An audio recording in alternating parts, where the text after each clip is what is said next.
Hola, soy la doctora Daniela Silva, especialista en medicina interna e Health Medical Manager en Cigna Healthcare España. Y quiero daros la bienvenida a este segundo episodio de la serie de video podcast impulsada por Cigna Healthcare con el asesoramiento médico de MD Anderson Cancer Center Madrid Hospital, una institución dedicada al tratamiento integral del cáncer, donde la atención médica se acompaña de una mirada profunda sobre todo lo que la enfermedad transforma en la vida de una persona. En el primer episodio pusimos el foco en el contexto. Hablamos de por qué es necesario abordar el cáncer en el entorno laboral, de lo que hemos aprendido en los últimos años a través de las guías y de la importancia de que las empresas, el equipo de recursos humanos y los partners de salud entiendan que esta realidad forma parte de su día a día. Fue una conversación para situarnos, para comprender el alcance del tema y para empezar a construir una mirada más consciente y preparada. Hoy, en este nuevo capítulo, avanzamos hacia una etapa especialmente delicada. El momento en el que comienza el tratamiento y surge una pregunta que no siempre tiene una respuesta clara. ¿Debo continuar o debo parar? Sin lugar a duda, el inicio de un tratamiento contra el cáncer marca un antes y un después. Nadie sigue viviendo de la misma manera. Sin embargo, la vida sigue. No se vive en paralelo. Esta nueva realidad coincide con responsabilidades activas, decisiones pendientes y en muchos casos equipos que dependen de uno. Y mientras el cuerpo inicia un proceso médico muy exigente, la mente empieza a plantearse cómo afectará todo eso a la energía, a la concentración y al rendimiento. Muchas personas que han pasado por algo así describen esta decisión sobre seguir o parar como una decisión profundamente compleja. No se trata únicamente de una cuestión clínica, está atravesada por preocupaciones sobre el desempeño, por la incertidumbre sobre cómo responderá el entorno laboral, qué va a suceder en el futuro y por el deseo de mantener cierta sensación de normalidad en medio de un cambio tan significativo. Si además tenemos en cuenta que según la OMS, 1 de cada 5 personas desarrollará cáncer a lo largo de su vida, entendemos que esta conversación no es excepcional. Es una realidad que forma parte de las organizaciones y que exige reflexión y preparación en todos los entornos de trabajo. En este episodio queremos hablar precisamente de eso, de cómo se toma la decisión de seguir trabajando o hacer una pausa durante el tratamiento, de las preocupaciones que surgen en ese proceso y del papel que pueden desempeñar los equipos para acompañar de forma respetuosa y flexible. Para ello, hoy nos acompaña Gemma Gómez Romero, directiva y headhunter en Talengo, una firma especializada en búsqueda y evaluación de directivos, liderazgo y desarrollo organizativo. Gemma vivió un cáncer de mama mientras ocupaba un puesto de responsabilidad dentro de la compañía, una circunstancia que la llevó a tomar decisiones muy importantes y a reevaluar su ejercicio profesional en ese momento.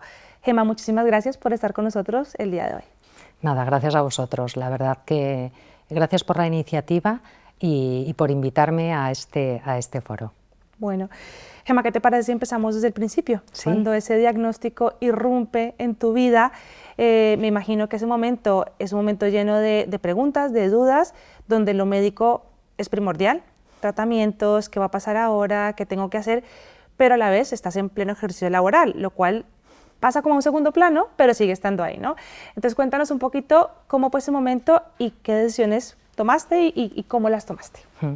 Pues efectivamente los primeros momentos son de una incertidumbre tremenda y no solamente en el diagnóstico, sino en el previo al diagnóstico, en esas pruebas que van saliendo mal y que te obligan a ir haciendo más pruebas para ver exactamente qué tienes.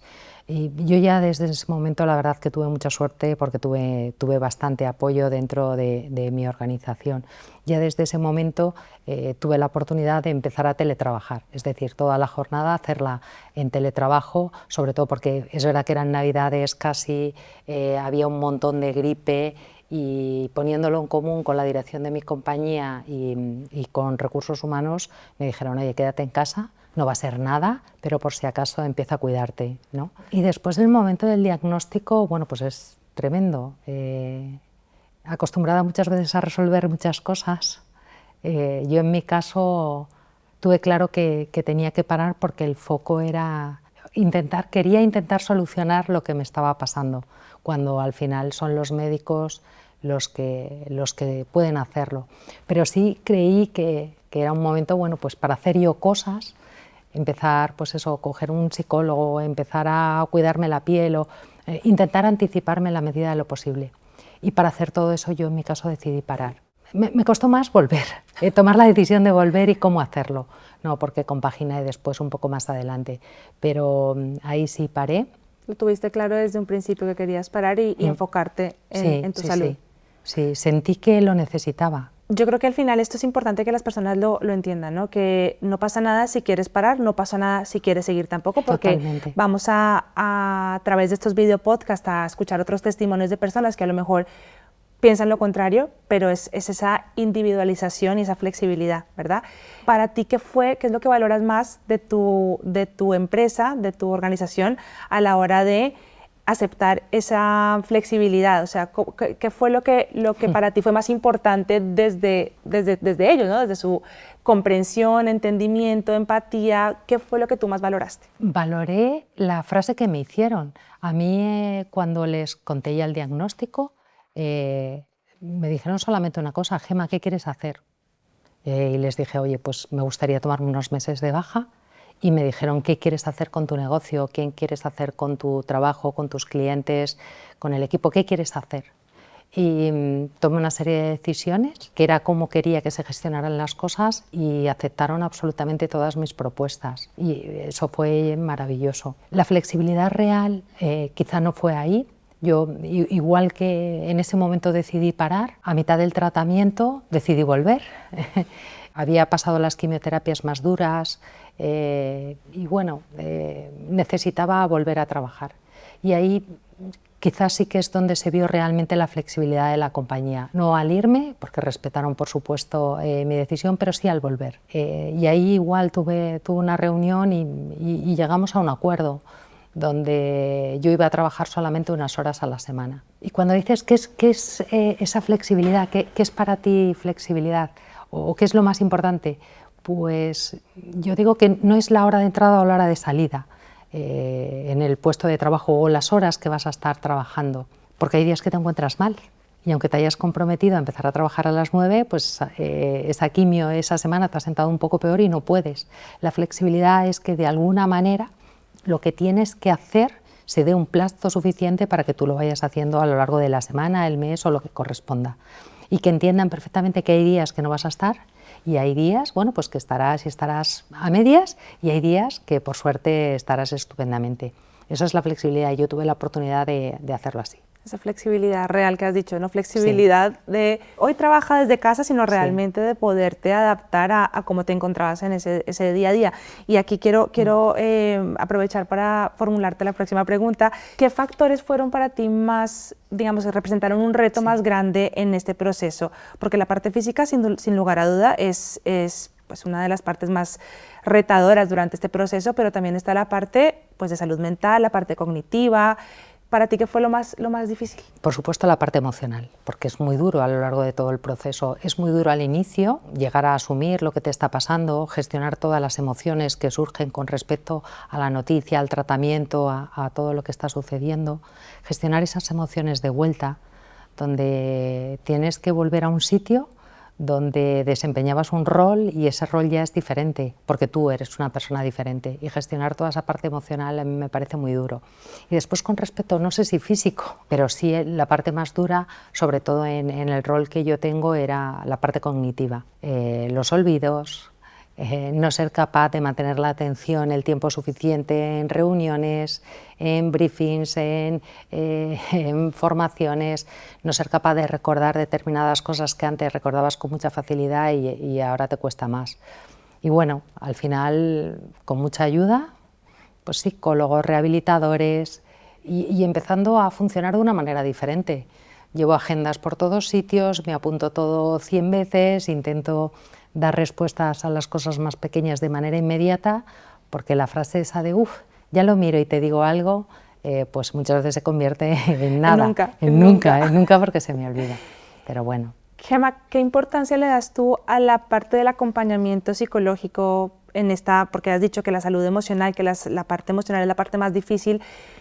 ¿Qué importancia le das tú a tener a alguien de la mano que te acompañe en ese proceso emocional para que te ayude a sentirte bien con esas nuevas limitaciones, a sentirte que puedes buscar una nueva versión de ti misma, que no tiene que ser tampoco una versión peor, incluso puede ser una nueva versión mejor, pero diferente? Cuéntanos un poquito la importancia durante ese proceso. Para mí fue clave.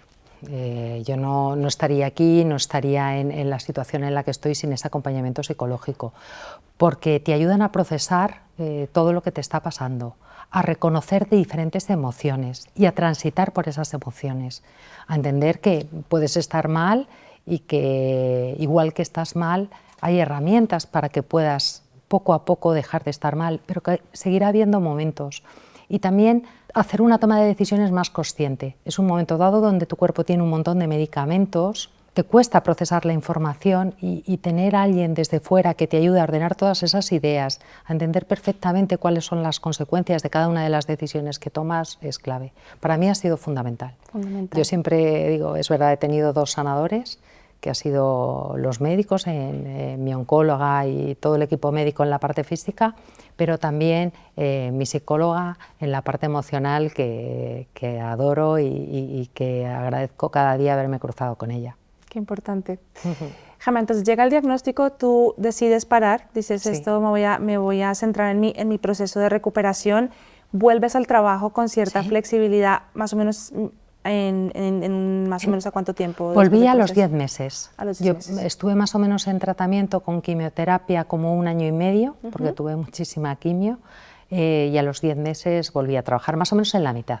Es verdad que ya había tenido la operación, ya había tenido sesiones de radio. Bueno, cuando había pasado una parte importante y había pasado también las quimioterapias más duras es cuando volví. ¿Y qué fue lo más difícil cuando volviste? Es que hay muchas cosas. Mira, lo más difícil, y es verdad, siempre lo digo, es cuando te crece el pelo. Cuando vas sin pelo, todo el mundo entiende que no estás al 100%. Cuando te crece el pelo, todo el mundo piensa que eres la misma persona que hace unos meses o 1 año, y eres una persona completamente diferente.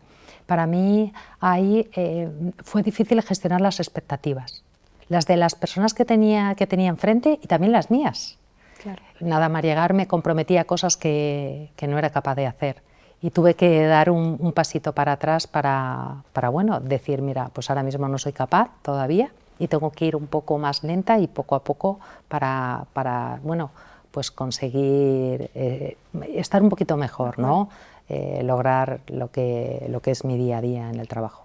Y me imagino que para poder conseguir que las personas entendieran que realmente tú estabas, digamos, a otro ritmo, que estabas viviendo este proceso, pues tenías que comunicarlo. Sí. ¿Cómo viviste también esa situación de tengo que contarle a mi manager, a recursos humanos, a mi equipo, a la gente a mi alrededor? ¿Eso también supuso un reto y cómo conseguiste esa comunicación? Pues ahí también mantuvimos una reunión y vimos cuál era la mejor manera de comunicarlo para que todo el mundo tuviese las expectativas claras de hasta dónde podía llegar.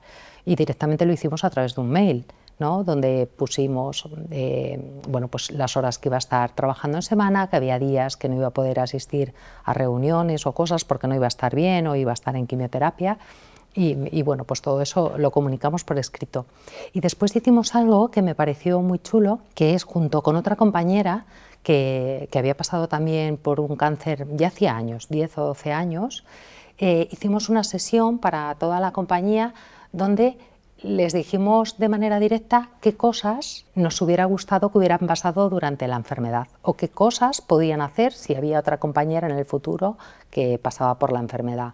Pues desde ayudarle, bueno, pues si era una posición que no tenía muchos recursos, pues con recursos, hacer un crowdfunding interno porque le puede ayudar al profesional de esa empresa a que pues aborde el tratamiento psicológico, los problemas de la piel, fisios, etcétera, y que le ayude a llevar la enfermedad de una manera un poco más cómoda. Bueno, pues muchas veces como esos mensajes de ánimo, de venga, que tú puedes, que eliminaran ese lenguaje bélico muchas veces que se asocia a la enfermedad, esos ánimos excesivos que ay, te vas a curar, si esto no es nada, va a salir bien, que a veces no es fácil de digerirlo porque tú lo estás pasando muy mal y oír de una persona que no es nada, pues claro, minimiza un proceso muy duro. Entonces también trabajamos esa parte del lenguaje para que los propios compañeros supiesen pues cómo abordarlo en el caso de que, ojalá que no, por supuesto, pero que otra persona de la compañía pase por una enfermedad así. Qué importante porque las personas lo hacen con la mejor intención del mundo, eso que Totalmente, has dicho, claro. ánimo, tú puedes, venga, guerrera, ¿no? Dice Sí. muchas veces y Y son lo que es eso, lenguaje bélico, lenguaje que se utilizan a lo mejor en foros por desconocimiento y que a la persona afectada pues le van a hacer sentir peor. Qué importante eso, ¿no? Que existan esos espacios, esos talleres para que la gente pues pueda educarse en ese sentido, que es importante. Sí, creo que de hecho lo deberían hacer todas las compañías, igual que deberían aportar esta ayuda psicológica, por supuesto médica, ¿no?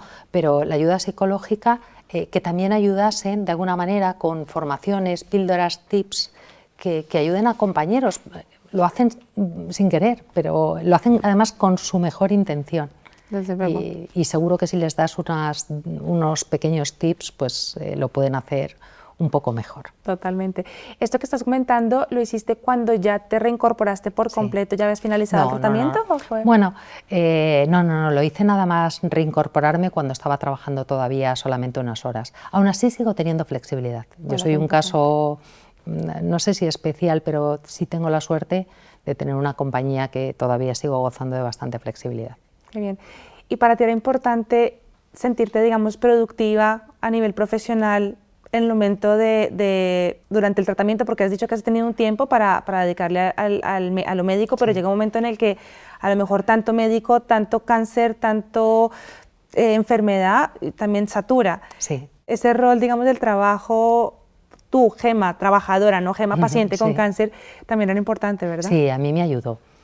Yo por eso volví, porque llegaba un momento que solo hablaba de la enfermedad, estaba con grupos de tratamiento, hacía deporte con pacientes oncológicas, pasas muchas horas en el hospital, muchas visitas médicas y quise salir de ahí. Sí es verdad que hay una cosa que sucede, que sobre todo cuando tomas la decisión, y también hay que ser consciente de esto, de salir de una organización durante 10 meses porque lo necesitas, te tienes que curar y ya está. Tu hueco lo ocupan otras personas. Lo ocupan compañeros, compañeras. No es tu hueco total, no es tu rol completo, pero sí partes de tu rol. Si tú en esa compañía eres especial por algo, muchas veces eso lo empieza a hacer un compañero o una compañera. Y esto también tienes que ser consciente y tienes que hacer una gestión para poco a poco volver a recuperar esta parte, ¿no? Que no siempre es fácil. Y al principio también cuando llegué quería como recuperar todo de una y te das cuenta que no, que es mejor ir poco a poco y recuperando cada una de las áreas donde aportabas más valor dentro de la compañía en la que estás. Yo creo que eso también es clave, que no eres la misma, ya nada vuelve a ser lo mismo. Había pues una persona que ha pasado por esto y me decía, no te levantes de la mesa, es decir, trabaja también poco a poco para volver a recuperar la posición y el rol que tenías en tu compañía, pero tampoco tengas prisa, hazlo poco a poco, porque así saldrá bien. Y bueno, seguí su consejo y ahí voy, poco a poco. Poco a poco. ¿Cuál fue el rol de tu equipo? Porque hemos hablado del CEO en tu caso, que era tu manager directo, de recursos humanos, pero la gente que estaba a tu alrededor, tu equipo directo, la gente con la que trabajabas en el día a día, o sea, ¿cuál fue la importancia de su apoyo en ese día a día para poder rendir de alguna manera hasta cierto nivel, delegar funciones, todo eso? Cuéntanos. Mira, la verdad que fueron estupendos. Tengo que decir estupendas porque trabajo con muchas mujeres. El principal cliente que tenía tuvo un montón de problemas ese año, bueno, pues estas cosas que pasan, y se volcó el equipo completo para solucionarlo. Y yo no recibí ni una sola llamada. Cuando vuelves y te ponen al día de todo lo que ha sucedido, no te puedes creer que hayan sido capaces de solucionar determinados temas bastante sensibles que han ido sucediendo a lo largo del año. Y después a la vuelta han sido muy, muy cuidadosos a la hora de pedirme algo, bloquearme la agenda para alguna acción. Siempre me preguntan, y lo siguen haciendo, me consultan, oye, ¿estás bien? ¿Puedes hacer esto? ¿No lo puedes hacer? Oye, ¿qué te parece? La verdad que es un gusto. He tenido un apoyo estupendo y yo creo que también se llevan esa parte de aprender a que una persona del equipo pues, no esté en su mejor versión, y como el resto de compañeros le pueden acompañar y apoyar. Totalmente. En tu experiencia, Gemma, hemos hablado un poco de la comunicación, de que decidiste comunicarlo a todo el equipo por medio de este mail, o me imagino que tu empresa lo habrá sugerido de esta manera. ¿Has encontrado momentos en los que dices, hoy necesito ir más despacio, sin que eso se interpretara como una, digamos, con ese temor de no quiero que piensen que no puedo. O sea, quiero seguir, pero necesito ir un poco más despacio. ¿Has sentido comprensión real por parte del entorno para seguir así? En general sí, pero bueno, siempre hay casos, ¿no?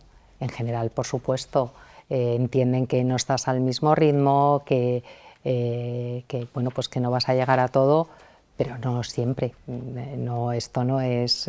las empresas al final tienen que responder a una cuenta de resultados y en algunas ocasiones sí que te encuentras compañeros donde no entienden bueno, pues que no estás en tu mejor versión, o clientes que no entienden que no estás en tu mejor versión y no te permiten esa reincorporación paulatina. Gemma, y desde tu mismo equipo, manager, ¿hubo algún gesto, alguna conversación o alguna actitud de su parte que te hiciera pensar que estoy a salvo, mi puesto, a pesar de que no sea el mismo, porque hay gente que entra y a lo mejor empieza a ocupar funciones que yo a lo mejor ocupaba antes, pero yo sigo estando a salvo, mi rol está a salvo?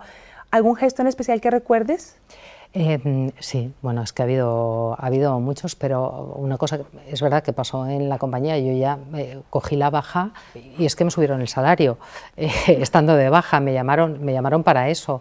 Y ya cuando te preguntan, oye, ¿tú qué quieres hacer a tu baja y a tu vuelta también? Oye, Gemma, ¿qué quieres hacer? ¿Cómo lo quieres hacer? Y no solamente en el momento de volver, sino al poco tiempo. Yo volví en noviembre, más o menos, y en enero empezamos a tener las reuniones de objetivos, etcétera. Entonces, cuando me senté en esa reunión, con mi director general me decía, ¿qué quieres, Gemma, para este año? ¿Cómo te lo planteas? ¿Qué cosas quieres que hagamos de marketing? ¿Qué rol quieres? ¿Quieres hacer algo especial? Entonces, cuando te empiezan a preguntar, te hacen sentir parte de la compañía y ahí sabes que cuentan contigo. ¿Y has seguido teniendo algún tipo de reunión o sesiones, digamos, de feedback, de retroalimentación con recursos humanos o incluso con tu manager de vas bien, quieres que te subamos un poquito las expectativas, o sea, que cambiamos un poco los horarios, es decir, hacer como esas reuniones frecuentes, periódicas, efectivamente? Sí, es importantísimo. No solamente esto tiene que quedar en un momento dado, vas evolucionando a lo largo del tiempo, también muchas veces tienes una medicación u otra y esto te afecta de una manera diferente, entonces es muy importante que mantengas una comunicación de manera activa, tanto con tu responsable directo como con recursos humanos. Y yo sí que mantengo reuniones periódicas, intento incluso todos los meses o cada mes y medio, de manera formal o informal. Hay cuestiones más formales, que sí que planteo una reunión y a lo mejor hay situaciones más informales que planteo una comida y ahí sí que pongo encima de la mesa en qué punto estoy y qué proyectos puedo abordar o no, o en qué situación puedo participar de una manera más activa o no con la compañía. Claro, porque al final esto es hemos utilizado esta palabra varias veces durante los videopodcasts, pero es un trayecto que vamos navegando, que van navegando los pacientes, que a veces hay mejor marea, a veces peor. Totalmente. y hay momentos en los que a lo mejor te sientes que puedes rendir un poco más y momentos en los que a lo mejor tienes que parar o seguir subiendo, ¿no? En exigencia. En exigencia, efectivamente, es así. Y hay momentos del año donde es prácticamente imposible porque tienes revisiones y estás la mitad del día en el hospital o porque la medicación que estás teniendo es una medicación que te está sentando un poco peor. Claro. Entonces, y todo eso lo tienes que adaptar y para adaptarlo lo tienes que comunicar. Yo aquí sí que creo que el paciente o el profesional que está pasando por un proceso oncológico tiene que levantar la mano de manera continua. Y esto no es fácil, porque se dice muy bien, pero este nivel de asertividad no siempre es sencillo. Pero que sí que tiene que comunicar continuamente cómo se encuentra y qué necesita. Hay veces esperamos a que el de enfrente se dé cuenta y nos plantee las medidas, pero esto no siempre es así. Está fenomenal que cada una de las compañías tenga una serie de medidas estándar para que pueda apoyar a profesionales que están pasando por un proceso oncológico, pero también es importante que el propio paciente levante la mano y cuente lo que está necesitando. Pero tiene que sentir seguridad de la organización, totalmente. ¿verdad? Y no sentir miedo. ¿Crees que esa actitud, seguro que sí, pero esa actitud, esa manera en la que reaccionó tu organización ha permitido que tú sientas más compromiso y que rindas Totalmente. más y que quieras aportar más? Totalmente. Además es que, es que no me planteaba ahora mismo, hombre, no sé si me hacen la oferta del siglo, pero es verdad que no te planteas irte a otra organización, entrar en otro proyecto, porque agradeces, porque sabes la humanidad y lo que tienes dentro. Yo también trabajo en la parte de recursos humanos, talento, y conozco muchas organizaciones y conozco cómo lo están viviendo otras personas dentro de otras compañías. Y esto tampoco es habitual, con lo cual estoy súper agradecida y ha generado mucho más engagement en mí. 100%. Sí. Gemma, pues vamos un poco llegando al final del episodio. De verdad, gracias por compartir tu experiencia. No sé si quieres dejar algún mensaje final, alguna reflexión final para las personas que nos están escuchando, que deberían plantearse en el momento de, si han recibido un diagnóstico, esos pensamientos que pasan por la cabeza de todas las personas trabajadoras y darles un mensajito de esperanza. ¿Qué idea te gustaría transmitir? Bueno, lo primero, volver a daros las gracias, porque creo que toda la visibilidad que se da pues va a ayudar estoy segura, a muchísimas personas. Creo que en el momento del diagnóstico es muy importante intentar hablar con las personas que tienes a tu alrededor. Y tomes la decisión que tomes con respecto a seguir trabajando, dejar de trabajar, compaginar ambas cosas o la decisión que tomes, cualquier decisión es buena, por supuesto, que no tomes esa decisión como algo definitivo, que tiene vuelta atrás y que a lo mejor has decidido seguir trabajando pero no te encuentras bien, bueno, pues levanta la mano y da ese pasito atrás.